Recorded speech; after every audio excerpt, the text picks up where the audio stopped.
Okay, the next question. Who were your heroes growing up?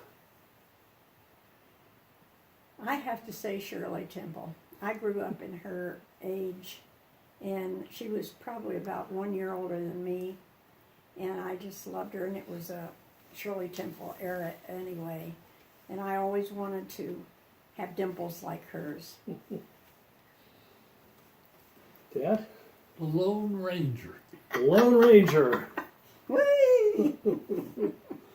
Tonto! Where and why was your favorite place that you've lived?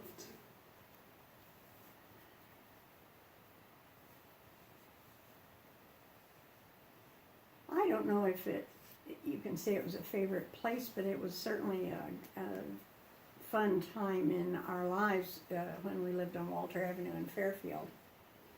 I was close to school. I could walk to school, and we were involved in a lot of the kids' activities and enjoyed doing all the things that they enjoyed doing, and playing in a lot of groups in our backyard and in our finished basement. That was a good 6 or 7 years. The bonfires after the football games? After the football games. Just so many things. Gene Snow and I saying we got the winning ticket. Yeah, that's right. Yeah, and the backyard patio discussions that we Yeah. used to have with friends next door. It was a great time. Yeah. Just a great time of you kids growing up. And Well, and I know you made that move from Hamilton to Fairfield a lot for me, and what I was going through, being bullied. But that was really, those 3 years in high school.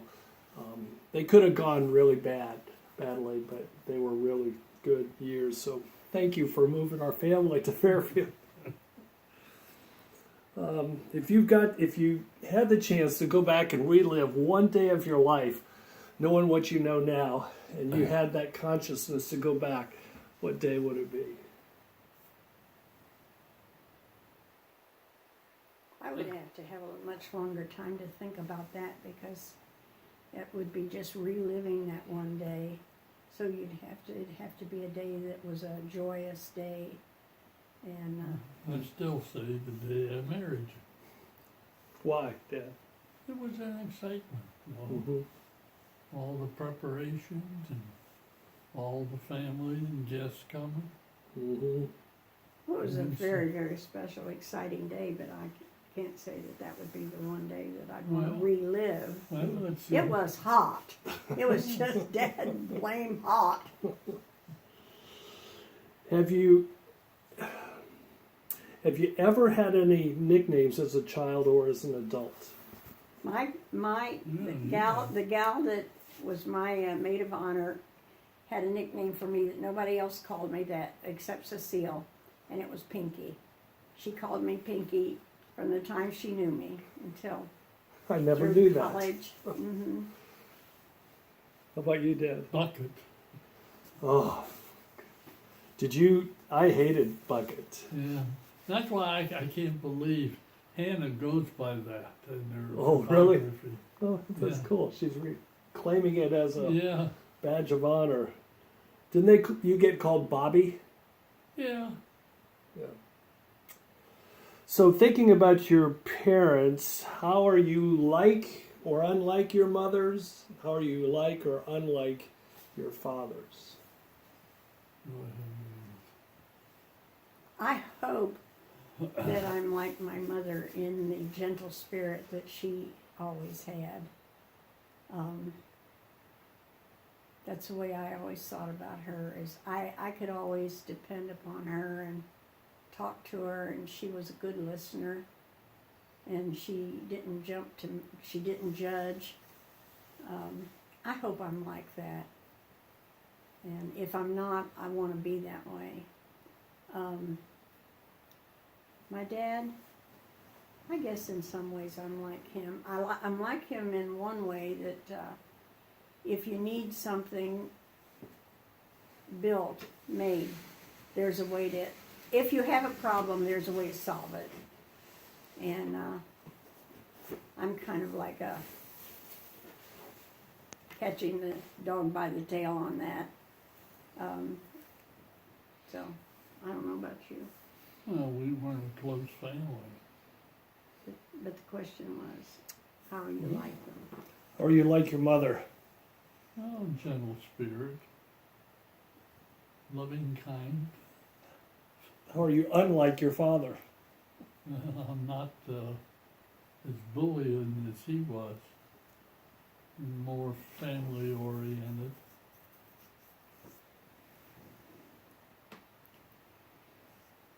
Okay. Do you have any special sayings or expressions? Yeah. Dad's got a zillion of them. Put a nickel in it and let the buffalo pull it. I don't think I've ever heard that one. Yeah. You probably have. You probably just wasn't important enough to remember. Here's what I remember. What does that have to do with the cost of butter? Yeah. And I've I've bet said you that money, one. marbles, and chalk. Yeah. Everything comes and everything goes. Mm. That's one of mine in the last 10 years, I guess, because you get so excited about something, but it will get here, and then you will be in part of the event, and then it will be over. And of course, this phrase is rampant now anyway, but it is what it is. I've learned that because you can't do anything about a lot of things, and getting upset about them doesn't accomplish anything. So it is what it is. We'll get through it. Okay, sarah, sarah. Yeah. Any other ones? Dad, I'm trying to pull some out. What? Expressions, silly expressions that you would say all the time. We'll probably think of them about 2 a.m. tomorrow morning. This is for all the people watching this right now. You are now remembering and speaking some of these silly expressions that the three of us can't. Who are the, I don't know, 1 or 2 or 3 people in history you admire the most? Well, of course, Jesus would be the primary one. That goes without saying. But outside of that, I'd like to interview Abraham Lincoln. I think he would be an interesting person to talk Admire? to. Admire. I would say Dwight Eisenhower. Okay. I mean, to say Jesus, I mean, I didn't admire him, you worshipped him. Same facets on the same ball. It is what it is. I hear you. If you could travel into the future, would you rather see something that specifically relates to you or something that relates to the future of the country? No, I'd rather see, For the country. yeah, unless it related to me regarding our children, grandchildren, great-grandchildren. That would be a different matter. But, yeah. Yeah, because if Andrew Beckett, listening or watching this, doesn't have, and Brittany have a son, my 2 boys don't, the Beckett name is going to die at the end of this branch of the tree. That's true. Well, the right names. Yeah, true. Yes. Okay. All right. What's one of the highest honors or awards you've ever received? Well, Dad has so many. Tell him. I guess one was the Outstanding Senior Citizen of South Carolina, Mm-hmm. and I guess Man of the Year in Orangeburg County. Exactly, we're called Citizen of the Year. Whatever. Excuse me. Well, you've received some awards too, Mama. Not really, For not your awards. I painting, don't. you got a ribbon for one of Well, your paintings. yeah. Well, I've had a lot of ribbons for my paintings. I've Oh, gotten. Did you see the picture of the guy that you don't like the artist that won? Yes, I know. Well, I know he's a esteemed artist. I just don't care for his artwork. Well, he kind of chewed you out that one time. Oh, Fair. well. Yeah, I've had a lot of ribbons. First, second, third place in my paintings and at the fair. Picture that you got from Albemarle Award. Yeah, oh, that was a big one. We have a big, huge plant here that actually makes practically all the ibuprofen used in the United States, and they used to have a calendar contest every year, and you were invited to participate in it, and they would choose one painting to go on their next year's calendar, and you received $600 for it, plus you got as many calendars as you desired, and also some prints, and I won. And that's probably my biggest award that I've gotten. Certainly Like the most- monetary, yeah. yes. Yeah, I got monetary Yeah, I awards. did. I got That- free lunch. So, did you report that $600 to the IRS? Yes, we did. Yes, you did.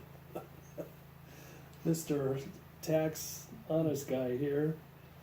What are some things that cause you a little bit of fear now in your life, and how is that different from what caused you fear when you were younger?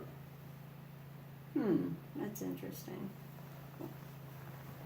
I remember when I was 14, I went through a stage of who am I and being afraid. And there were several nights that I dragged my pillow into Mother and Dad's room and asked if I could sleep on the floor by their bed, because that gave me comfort and security, I guess. Those kinds of fears, I don't have any kinds of fears like that anymore. I have very few fears now. Some people would say they don't fear death, but they fear dying. Well, certainly none of us want to go through pain, and I see enough of it at the hospital that, you know, it just breaks your heart. People have to go through days and weeks and even months of discomfort, pain, whatever, before they pass away. And nobody likes to go through those things. But I'm looking at it like this, that there was pain when we were birthed, and these are the birth pains getting into heaven. Great attitude. How about you, Dad? What's the question? The things that make you a little bit fearful now, and how that might have been different from what caused you fear when you were younger. Well, naturally at our age, you don't fear death, but you realize your body's falling apart and giving away, and you didn't feel that when you were 20, 30, or 40. What's your typical day like now? And how is it different from your daily routines in the past? Well, much slower. Much slower. Depends which day you're talking about. Yeah, that's true. 'Cause like on Mondays and Wednesdays, we're busy volunteering. And other times, we've got meetings and so forth.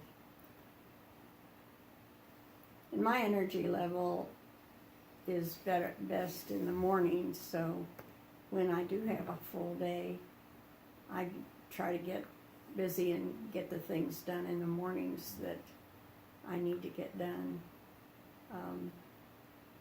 Some days the afternoons are just nothing. I shouldn't say we. I don't do anything. And other days it's different. But compared to, say, even 10 years ago, we're not busy at all. Okay. What do you do for fun these days? we enjoy having our boys come and visit us. Yeah, family, grandchildren. If you, what message would you want to send to your grandchildren and your great grandchildren as they get older in terms of how they can still be in relationship with you? Is it phone calls? Is it emails occasionally? Regular phone calls are nice because you can, it just says, you know, we care about you and we just want to check up on you and see how you're doing. We don't have to have long phone calls for it to be meaningful. I guess it would be nice just to have phone calls more often and just short. I'm just thinking about you, Grandma and Grandpa. I'm just wondering how your day's been. Right. And then tell us about their days, and that's it. We love the FaceTimes that we get with the little ones and the young ones. It's wonderful because they get to know the young ones get to know us and don't forget us in our absence. Is that right? Mm-hmm. What message would you have? You have 7 great grandchildren. And someday, as they get older, they'll probably watch this. What would you say to them? We love you. Yep. We love you, and Pray for you. and my wish is that everyone in our family, and that means everyone, all the little ones growing up, put Christ first in their lives. One thing I would want to tell them, that their great grandpa and grandma have prayed for them and prayed for their spouse to be a Christian spouse. Yeah. Okay.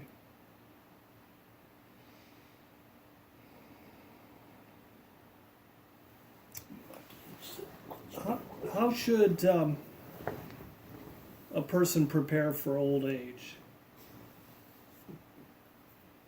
Slowly.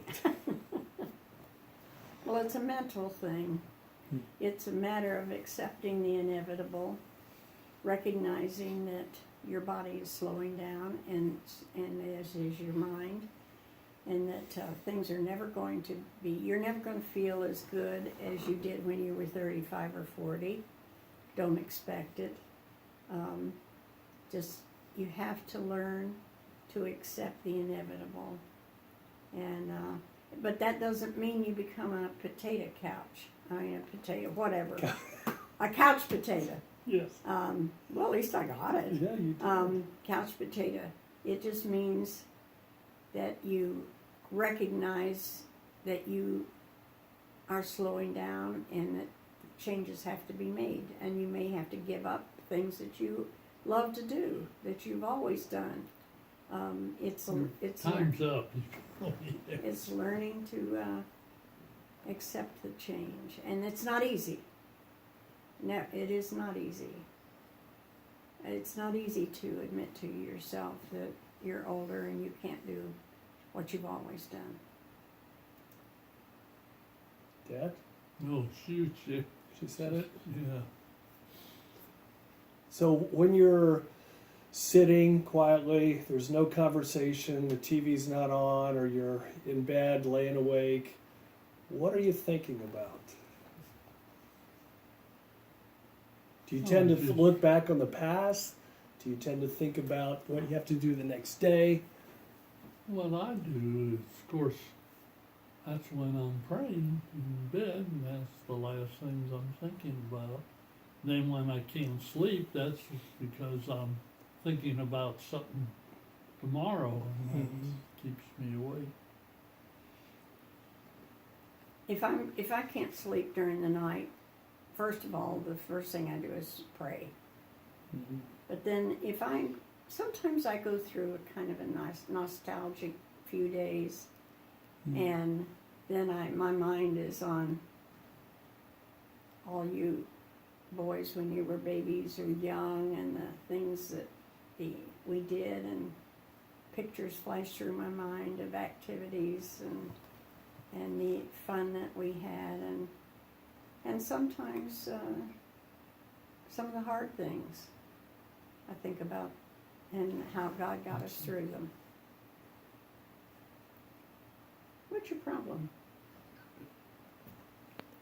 It would be very appropriate if you would have one little spat on this recorded Well, he moment. keeps telling me to be quiet, that I've talked enough.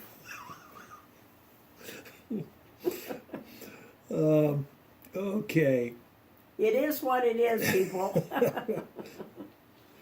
So, this is, maybe you've already responded to this, but the question is, do you have a philosophy of life? What's your best piece of advice for living? Yeah. We pretty much answered that. Okay. I just want to say that we do not have arguments. We have intense moments of fellowship. Yes, Mother.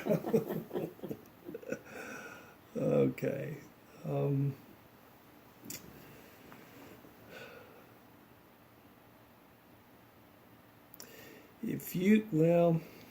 We've kind of dealt with that. Is there any, I'll have to save two questions for last. Is there any memory that you have that we haven't talked about yet, that funny, meaningful, that you'd like to share of your life?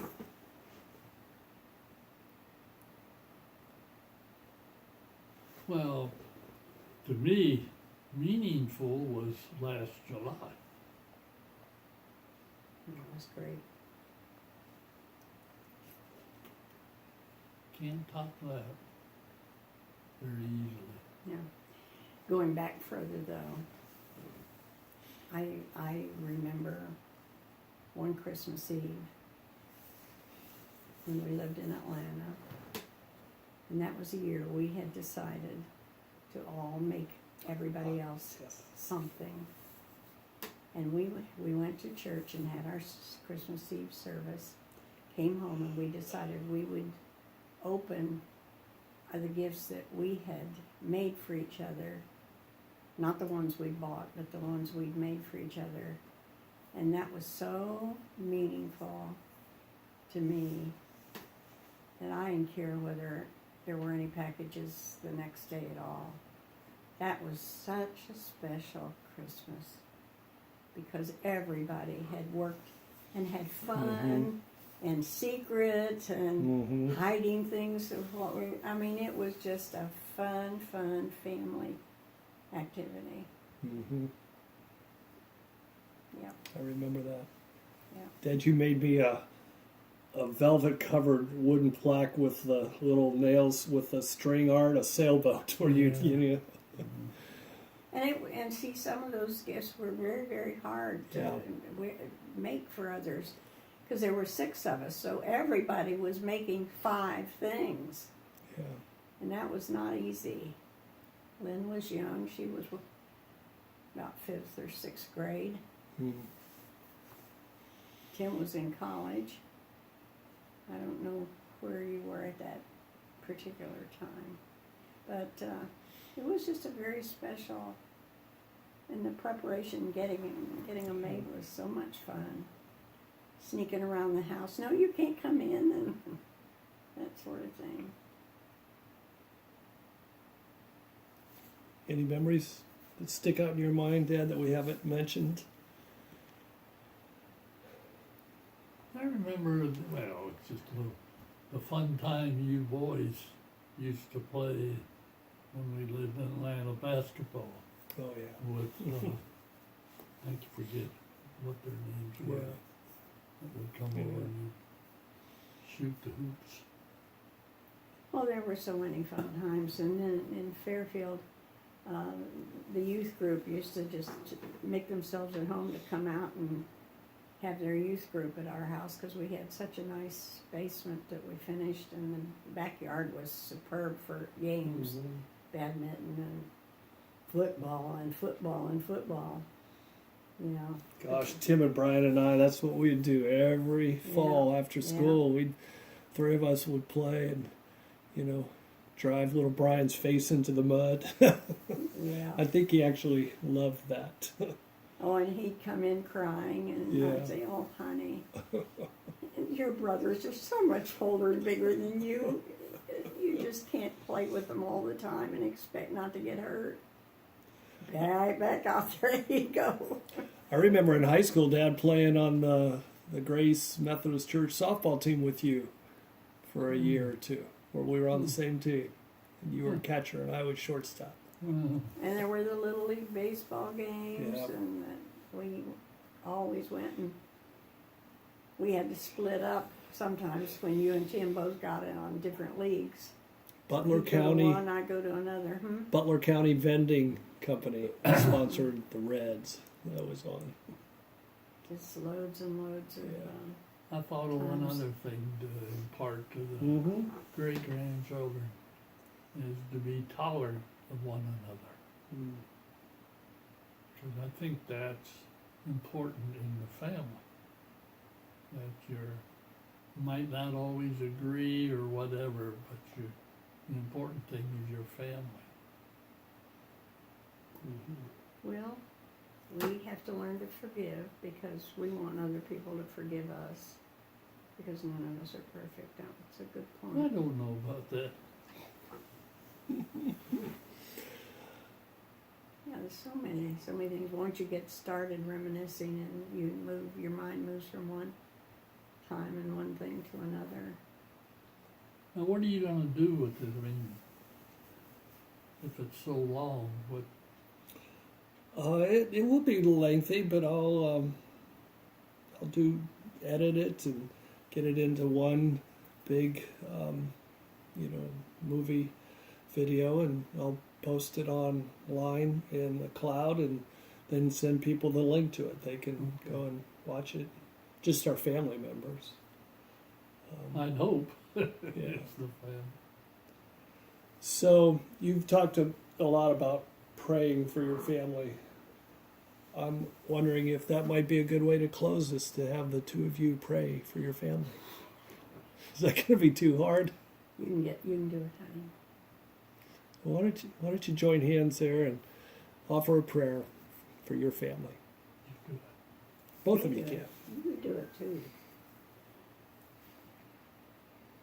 Father, as we come to you because you are our God and you love us, and we learn to love you, and Lord, we just want to live for you. Thank you for how you watched over our family as they've grown and added more to the family, and we're so grateful. You have given us such a beautiful family, and I thank you for every single one of them. And Lord, I pray, Father, that as they grow up and grow older, that they will learn to put you first in their lives and teach them about your love. And that's the only way we can truly love one another.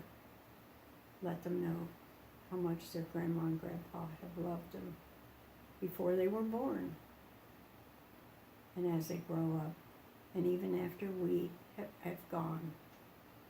Pray, Father, that you will walk with them and teach them.